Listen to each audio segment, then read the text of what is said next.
तो भाइयों, आपको जैसा पता है कि 59 ऐप जो है चीन के, वो भारत सरकार ने बंद करने का फैसला किया है। और अब आगे हम क्या करने जा रहे हैं, यानी भारत सरकार की आगे क्या कार्रवाई होगी, क्या वो सच में ऐप बंद करेंगे या किस तरह से बंद करेंगे, या कोई रियायत दी जाएगी, क्या चीन का अगला कदम क्या होगा, हमारा अगला कदम क्या होगा, और इसके बाद किस तरह से इकोनॉमिकल चेंजेस आएंगे इंटरनेशनल मार्केट के अंदर, इन सभी का जवाब मैं आपको देने जा रहा हूँ। आपके मन में इस नोटिफिकेशन से जुड़ा हुआ जो भी शक हो, जो भी डाउट हो, उसका जवाब मैं आपको इस वीडियो के अंदर दूंगा। तो बने रहिए मेरे साथ लास्ट तक। मैं हूँ सलमान मंसूरी और आप देख रहे हैं एचपी एजुकेशन यूट्यूब चैनल। सबसे पहले बात करते हैं कि चीन के ऐप बंद करने का, यानी कि 59 ऐप बंद करने का जो डिसीजन लिया गया भारत सरकार के द्वारा, उसका अभी तक सिर्फ नोटिफिकेशन जारी हुआ है, प्रैक्टिकली भी इसे अप्लाई नहीं किया गया है। अब बात यह है कि क्या करेंगे या नहीं करेंगे। तो देखिए, अगर नोटिफिकेशन जारी किया है तो निश्चित रूप से उसको बंद किया जाएगा, और वो बंद करने में समय 1 दिन, 2 दिन, 3 दिन, 1 हफ्ता, 1 महीना भी लग सकता है, क्योंकि ऐप बंद करने का मतलब होता है आप इंटरनेशनल लेवल पे जाके इस चीज़ को रोक रहे हो। तो कुछ इंटरनेशनल शर्तें होती है जिनको पूरा करना होता है, ठीक है। वो शर्तें क्या होगी मैं आपको वीडियो के लास्ट में बताऊंगा, जिन शर्तों के आधार पर भारत सरकार इन ऐप्स को बंद करने का दम रखती है। लास्ट तक देखिएगा, मैं आपको बताऊंगा ज़रूर, ठीक है। सबसे पहले बात करते हैं कि क्या क्या हो सकता है। चलो, ऐप बंद होगा, ये तो एक सोल्यूशन है कि ऐप बंद हो गए, सारे चाइनीज़ ऐप बंद हो गए, ठीक है। इसके अलावा और क्या क्या हो सकता है, यदि ये कदम नहीं उठा पाई सरकार, तो और क्या क्या हो सकता है। और ये भी हो सकता है कि इनमें से सारे ऐप की बजाय कुछ ऐप्स ही बंद हो जाएं, जिससे ज़्यादा नुकसान होता है हमें, ठीक है। ये भी हो सकता है कि जिन जिन लोगों ने किसी ऐप्स को परचेस कर रखा है, खरीद रखा है साल भर के लिए, 6 महीने के लिए, सिर्फ उन्हें ही उस समय तक अलाउ कर दिया जाए कि चलो जब तक आपका सब्सक्रिप्शन है, आपने पैसा पे कर दिया है, इसलिए आप तब तक इसको यूज़ कर लो। जैसे ही आपका सब्सक्रिप्शन खत्म होगा, ये आपके मोबाइल के अंदर काम करना बंद हो जाएगा। ये भी हो सकता है, ठीक है। दूसरा कि ये बहुत जल्द 2 घंटे के अंदर या 2 दिन के अंदर ऐप सारे आपके काम करना बंद कर दें। आप उसको जब ओपन करें तो आपके पास एक मैसेज आए कि you are not allowed to use this app. तो ये सारे काम आपको अभी अगले कुछ दिनों में, कुछ महीनों में देखने को मिल सकते हैं, ठीक है। एक और मुद्दे पर आते हैं हम कि इनको बंद क्यों किया जा रहा है। आपने भी सोचा होगा कि इनको बंद करने के बहुत से रीज़न हो सकते हैं, क्या है, लेकिन 2 रीज़न मेन है। ये वो रीज़न है जो इंडिया इंटरनेशनल मार्केट के अंदर, इंटरनेशनल कोर्ट के अंदर शो करेगा कि इन 2 कारणों से हमने ऐप्स को बंद किया। पहला कारण क्या है कि आप जो फ़ोन यूज़ करते हैं, यदि उसके अंदर कोई चाइनीज़ ऐप है, तो आपके द्वारा किए गई सारी हरकतें फ़ोन के अंदर, चाहे आपने किसी को मैसेज किया हो, किसी से कोई बात की हो, ठीक है, आपने कुछ शेयर किया हो, वो सारी चीज़ें चीन के पास रिकॉर्ड हो जाती हैं चाइनीज़ ऐप के थ्रू, ठीक है। जैसे कि सपोज़ कर लीजिए, आपको कोई चीज़ पसंद आई, आपको एक जीन्स पसंद आई, ठीक है, उस जीन्स का कलर आपको ब्लैक जीन्स पसंद आई, और आपकी तरह ऐसे ही हज़ारों लोगों को ब्लैक जीन्स पसंद आ रही है, तो वो सारी जानकारी जो वो अपने दोस्तों से शेयर करते हैं कि यार मुझे ब्लैक जीन्स अच्छी लगती है, आप जो भी मैसेज करते हैं व्हाट्सएप पर, वो सारा डेटा चीन के पास रिकॉर्ड हो जाता है। फिर चीन अपने यहाँ की कंपनियों को इंस्ट्रक्शन देता है कि आप ब्लैक कलर की जीन्स बनाना शुरू करो, क्योंकि भारत के युवाओं को ब्लैक कलर की जीन्स पसंद आ रही है।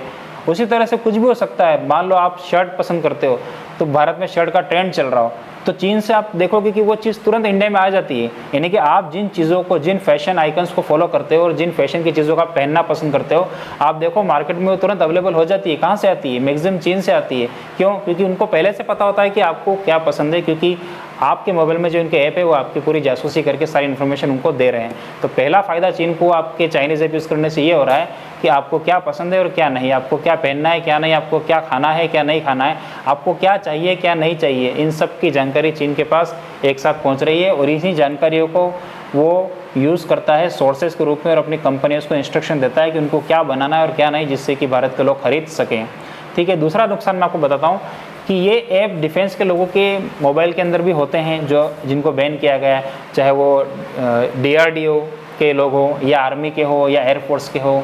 तो इनके फ़ोन के अंदर जब ये बातचीत करते हैं अपने उच्चाधिकारियों से, तो ये कुछ सेना के बारे में बातचीत करते हैं कि एक विमान में कोई खराबी आई है, या कोई टैंक में कुछ खराबी आई है, या कोई चीज़ अच्छे से काम नहीं कर रही है, कोई मशीन है भारत सेना के पास, भारतीय सेना के पास। तो ये जानकारी शेयर करते हैं उच्चाधिकारियों से। उनको कोई शिकायत करनी होती है कि ये चीज़ ठीक से काम नहीं कर रही है, तो ये सारी बातें भी चीन के पास पहुँच जाती हैं। उनको पता चल जाता है कि हमारी सुरक्षा के अंदर जो उपकरण लगे हुए उनमें क्या खराबी है और क्या अच्छाई है। सपोज़ करो आप सेना में काम करते हो, आप एक एयरफोर्स के पायलट हो, आपने कोई प्लेन उड़ाया, उस प्लेन के अंदर कोई छोटी मोटी खराबी आई, आपने अपने उच्चाधिकारी को मैसेज करके या फ़ोन करके या किसी तरह से फ़ोटो भेजकर बताया कि इसकी इस पार्ट से आवाज़ आ रही है, इंजन में यहाँ से आवाज़ आ रही है, काम नहीं कर रहा है। तो ये बात जब चीन को पता चलती है, आपने तो उच्चाधिकारी को क्यों भेजा, क्योंकि आप उसका सॉल्यूशन चाहते हो, लेकिन ये बात जब चाइना को पता चलती है कैसे, उनके ऐप्स के थ्रू जो आपके मोबाइल में इंस्टॉल्ड है ऑलरेडी, तो वो क्या करता है, वो ये देखता है कि अच्छा इनके इस प्लेन में खराबी, यानी कि ये प्लेन युद्ध के मैदान में ठीक से काम नहीं करेगा तो वो उस चीज़ का फ़ायदा उठाता है। आपको लगता है कि चीन अंदर घुस गया, बॉर्डर के अंदर हमारे सैनिकों के खिलाफ खड़ा हो जाता है, तो ये सब काम वो कैसे करता है? ये इसलिए करता है क्योंकि उसको हमारे देश की डिफेंस की स्थिति पता है।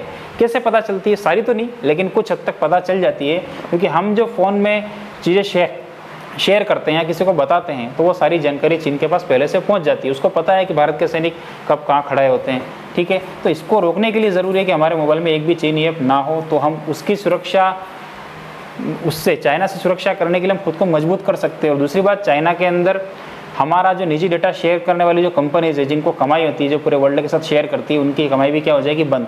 तो देखा जाए तो इकोनॉमिकली चाइना हो जाएगा कमज़ोर और हमारी सुरक्षा में सेंध लगाने का उसका मकसद भी हो जाएगा ख़त्म, ठीक है। अगले पॉइंट पर आते हैं कि इसको बंद करने के बाद इंडिया पर क्या प्रभाव पड़ेगा, इंडिया पर इसका क्या प्रभाव पड़ेगा, इसके बारे में हम बात करते हैं। तो देखिए, यदि इंडिया के अंदर चीनी ऐप बंद हो जाते हैं तो कुछ ज़रूरी ऐप भी होते हैं। आप टिकटॉक नहीं चलाओगे चलेगा, आप यूसी ब्राउज़र यूज़ नहीं करोगे तो गूगल पे डाउनलोड कर लोगे चीज़ों को, चलेगा। आप बहुत से ऐप नहीं भी यूज़ करोगे चलेगा, लेकिन कुछ ज़रूरी ऐप होते हैं, जैसे जेंडर, आपको फाइल ट्रांसफ़र करनी है, फिल्म लेनी है, डेटा लेना है, एप्लीकेशन लेनी है, PDF लेनी है, तो हम डाउनलोड करने के बजाय कोशिश करते हैं किसी और के पास डाउनलोडेड है तो हम उससे ले लें। लेकिन जब जेंडर जैसा ऐप भी सरकार बंद करने जा रही है, तो फिर आप उसके बिना एक अधूरा सा महसूस करोगे। आपको चाहिएगा कि ऐसा कोई दूसरा ऐप हो जिससे हम काम चला सकें। तो भारत की जो डेवलपर कंट्रीज़ है, जो इंडस्ट्रीज़ है डेवलपिंग, कौन सी? जो वेब डेवलप करती है, जो एंड्रॉयड एप्लीकेशन को डेवलप करती है, और छोटे मोटे डेवलपर जो पर्सनली काम करते हैं, वो सब इसके पीछे लग जाएंगे कि उनको कैसे भी करके जेंडर की तरह कोई एक काम में आने वाला ऐप बनाना है जो भारतीयों के काम आ सके। तो इससे क्या फ़ायदा होगा? जब आप भारतीयों के द्वारा बनाए हुए किसी ऐप को यूज़ करोगे तो उस ऐप से जो कमाई होगी गूगल के थ्रू, वो ऐप से कमाई किसको होगी? भारतीय को होगी। तो आपके जेब से जो पैसा निकलेगा वो किसी भारतीय की जेब में जाएगा। तो अल्टीमेटली आपका पैसा चीन के पास नहीं जाएगा, आपका पैसा भारत में ही रहेगा और आपका काम भी हो जाएगा। तो आपकी भारत से इससे भारत को क्या होगा? इकोनॉमी स्ट्रॉन्ग होगी, ठीक है। और हम चीन को गरीब करके खुद अमीर बनने की कोशिश कर सकते हैं, क्योंकि हमारे पास जनसंख्या कितनी है? 137 करोड़। अगर इतने लोग किसी ऐप को यूज़ करें तो वो ऐप और ऐप बनाने वाली कंपनी और वो इंसान कितना अमीर हो सकता है, आप जानते हो अच्छे से, ठीक है। एक और बात करते हैं कि चीन ऐसा कुछ करता है कि आज की जो हम जो करना चाह रहे हैं, बिल्कुल चीन ऐसा ही करता है। आपने व्हाट्सअप का नाम सुना, आप उसको चलाते भी हो, लेकिन चीन के अंदर व्हाट्सअप जैसा कोई ऐप वो लोग यूज़ नहीं करते हैं। हालांकि बैन नहीं है वहाँ पर, लेकिन वो अपना पर्सनल यूज़ है, एक ऐप यूज़ करते हैं, इसका नाम है वीचैट।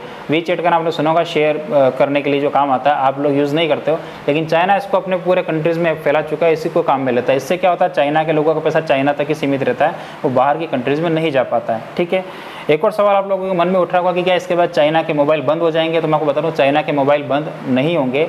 फिलहाल तो ये है कि जो आपके हाथ में जो मोबाइल है वो चाइना का यदि है तो वो बंद नहीं होगा, काम करना बंद नहीं करेगा। हो सकता है कि नई जो चाइना के प्रोडक्ट जो मार्केट में आते हैं, जैसे मोबाइल वगैरह, चाइना के जो भी कंपनीज़ के मोबाइल ऑनलाइन सेल जिनकी लगती है और दुकानों से जो मिलते हैं, वो हो सकता है आपको मिलना बंद हो सके। मैक्सिमम ये हो सकता है, वो भी संभावना है। अभी तक भारत सरकार की तरफ से ऐसा कोई नोटिफिकेशन जारी नहीं किया गया, लेकिन आपके हाथ में अगर कोई चाइनीज़ मोबाइल है तो वो सरकार बंद नहीं करेगी, उसको आप चला सकते हो क्योंकि आप उसमें पैसा लगा चुके हो।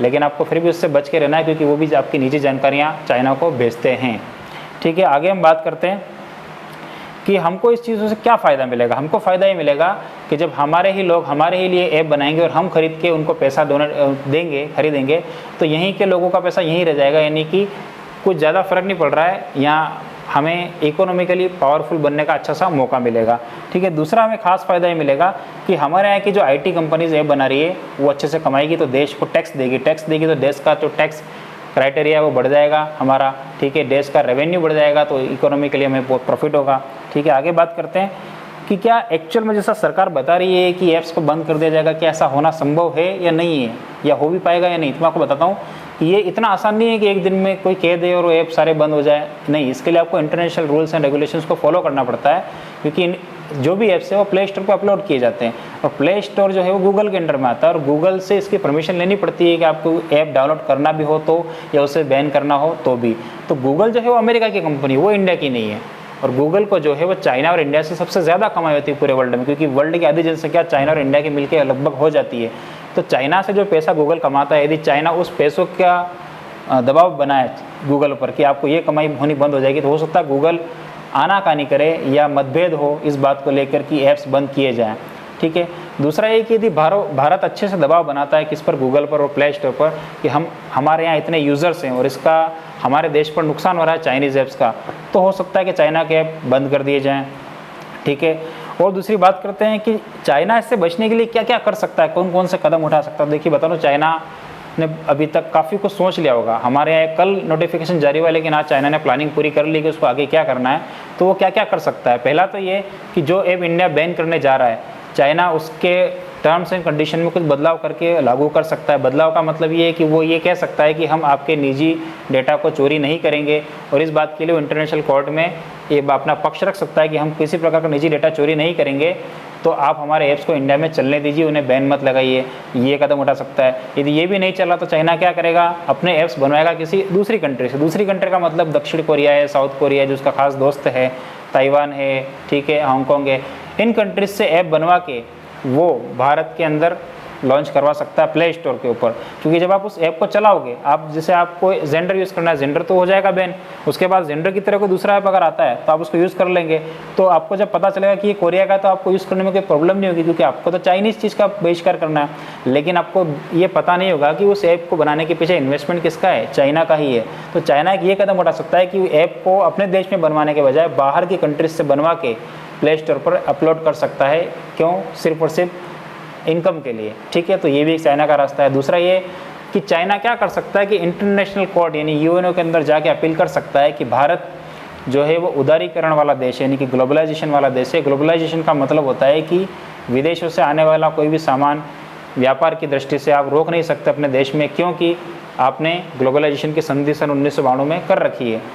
तो हम रोक तो नहीं सकते डायरेक्ट चाइनीज़ ऐप को, लेकिन हमारे पास एक तर्क है। हमारे पास क्या तर्क है जो चाइना को जवाब देने के लिए, कि हमने भारत सरकार ने जो नोटिफिकेशन जारी किया उसमें साफ साफ लिखा है कि चाइनीज़ जो ऐप बंद किए जाने की बात चल रही है, उनसे खतरा ये है कि भारत की अखंडता, एकता और संप्रभुता को खतरा है, ठीक है। ये हिंदी के शब्द, इनका मतलब ये होता है कि हमारी सुरक्षा को कुछ खतरा है, हमारी एकता को कुछ खतरा है, हमारी यूनिटी को खतरा है। क्या भारत को तोड़ने की कोई साजिश हो रही है चीनी ऐप के द्वारा, ऐसा हम बताएंगे किसके अंदर, यूएनओ इंटरनेशनल कोर्ट के अंदर। तो ये जो हमारा पक्ष है, ये पक्ष किसके तहत दे रहे हैं, हम संविधान के तहत दे रहे हैं, ठीक है। और इसका एक नियम भी, यदि आप कंपटीशन की तैयारी करते हैं तो मैं आपको बता दूं, आप जब कि वो एग्जाम देंगे कंपटीशन का, तो उसमें प्रश्न पूछा जा सकता है कि किस नियम के तहत भारत सरकार ने चीन के 59 ऐप्स को बैन कर दिया। तो वो नियम है IT एक्ट 2000 का, 2009 का जो बना हुआ लेटेस्ट IT एक्ट 2009, उसकी धारा नंबर 69A के तहत ये नियम बनाया गया है कि यदि कोई भी डिजिटल मार्केट या कोई भी ऑनलाइन डिजिटल थीम के ज़रिए, ऑनलाइन मार्केट के ज़रिए हमारे देश की अखंडता, संप्रभुता को नुकसान पहुंचाने की कोशिश करता है, तो उसे तुरंत बैन कर दिया जाएगा। ये हमारा अधिकार है। हम इस अधिकार को लेके यूएनओ के अंदर या इंटरनेशनल कोर्ट के अंदर अपील कर सकते हैं कि हमने चाइना के ऐप्स को बैन किया, उसके पीछे रीज़न ये है कि इससे हमारे देश की सुरक्षा को नुकसान पहुँचाया जा रहा है। तो इससे चाइना के पास जवाब देने का कोई मौका नहीं होगा और हमें चीन के ऐप्स बैन करने का पूरा अधिकार मिल जाएगा, ठीक है। तो ये थी पूरी डिटेल कि मैं आपको बताना चाह रहा था कि कैसे हुआ, क्या हुआ। और एक और बात मुझे अभी भी पता चली है कि आज हमारे प्रधानमंत्री नरेंद्र मोदी का संबोधन होगा इसी बात से जुड़ा हुआ कि चाइना के ऐप जो बैन किए आगे क्या होगा क्या नहीं, इसी बात से जुड़ा हुआ संबोधन होगा शाम को 4 बजे, ठीक है, आज ही की तारीख में। तो आप देखना मत भूलना, उसको ज़रूर देखना, उससे पहले आपको वीडियो मिल जाएगा मेरा, ठीक है। और मैं आपको अपने नेक्स्ट वीडियो में बताऊँगा कि किस प्रकार से चीन और भारत के बीच गालवान घाटी में जो विवाद चल रहा है उसका इतिहास क्या है, उसकी वजह क्या है और उसके निष्कर्ष आगे क्या होंगे, और हम उस चुनौती से निपटने के लिए किस तरह से तैयार हैं।